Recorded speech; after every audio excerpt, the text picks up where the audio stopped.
before going on to this promising future, let me first summarize what has been achieved so far under the preparatory action and the current European policy framework. I'm very keen to give you a view from inside the House, as it were. First of all, how do we look at this program from inside the House? And I think it's important that we share this vision with you. We see it, first of all, as a part and parcel, an integral part of the Small Business Act and the EU policy measures supporting entrepreneurship. The Commission, as you very well know, recognizes the central role of SMEs in the European economy. They account for 99% of the companies in Europe. These are figures you all very well know. They employ 67% of the workforce and contribute to 58% of the GDP of the European Union, and of course create 80% of the new jobs. These are very impressive figures. You are very well aware of this. You yourselves are actors in this. And therefore, you will agree with me that the well-being of SMEs is crucial to the future employment and prosperity in the European Union. And this is the reason why the European Commission in June 2008 launched an ambitious new policy initiative called the Small Business Act to put SMEs at the forefront of decision-making. The SBA is in itself comprehensive, it's ambitious. It is a package of policy and legal initiatives and also support measures for SMEs, both at EU and member states level. Principle I of the SBA, the Small Business Act, aims at encouraging entrepreneurship. It suggests the creation, and I quote, of an environment in which entrepreneurs and family businesses can thrive and entrepreneurship is rewarded. It requests also, and I quote again, the fostering of an entrepreneurial interest and talent, particularly among young people and women, and to simplify conditions for business transfer. Now, beyond the words and the rhetoric, what has the action been? Well, we can get a snippet of what the action has been, at least until December of 2009, when a report on the implementation of the SBA was issued. And it shows that both the Commission and the Member States have taken substantial actions to improve the business environment for SMEs, how to ensure the implementation at all levels.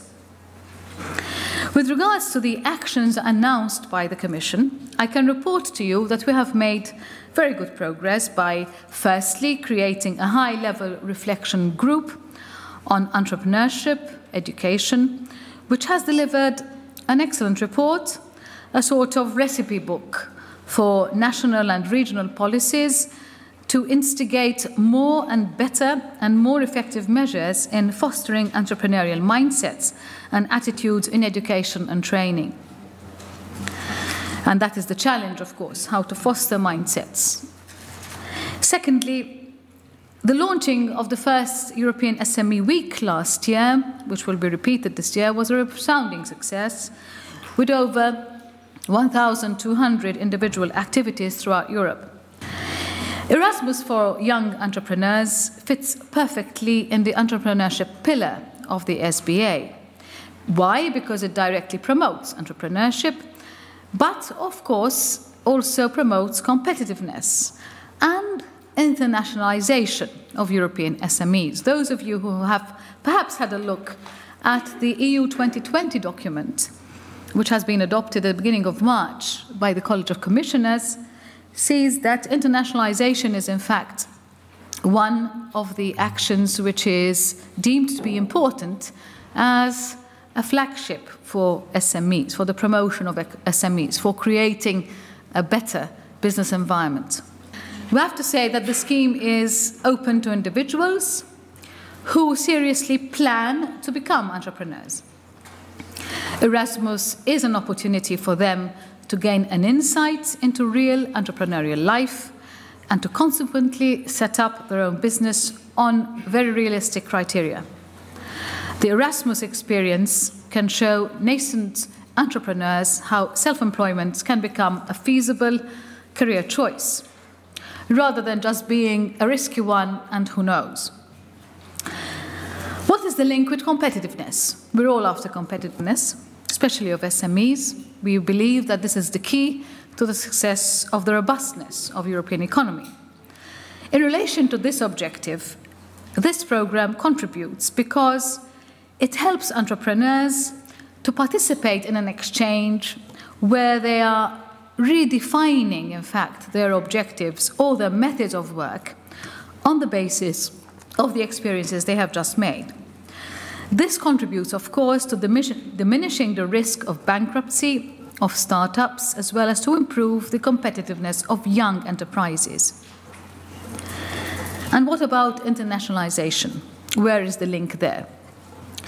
Again, the Erasmus program offers the possibility to enhance market access for the new and host entrepreneurs and to identify potential partners in other EU countries. But beyond these macroeconomic objectives, the success of the scheme also shows that it corresponds to some individual expectations of the entrepreneurs. Entrepreneurs, that is yourselves, appreciate the scheme and can profit from it. We need you, though, and we need you to spread the word. We need you to be the best ambassadors for our program. We need you to share your success stories, as they will definitely inspire others to follow, to participate in the program and share their experience, and, more importantly, become entrepreneurs, and realistically so, and without too much trepidation.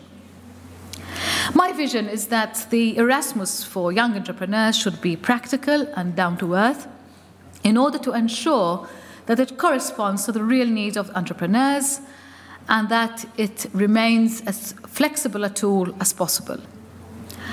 I am very much in favor of an implementation model that is light, which is close to entrepreneurs and therefore very much listening ground to their needs, and also giving responsibilities to existing structures at the national, regional, and local level that already work with entrepreneurs. Being close to entrepreneurs will definitely enhance the possibilities and impact of the program. This is because it becomes relevant to them, and this is because it becomes a direct benefit to them. And this is why I believe that regions and those representing them at the Parliament, the members of Parliament themselves, play a key role in the support of this program, which is addressed directly to the citizens they represent.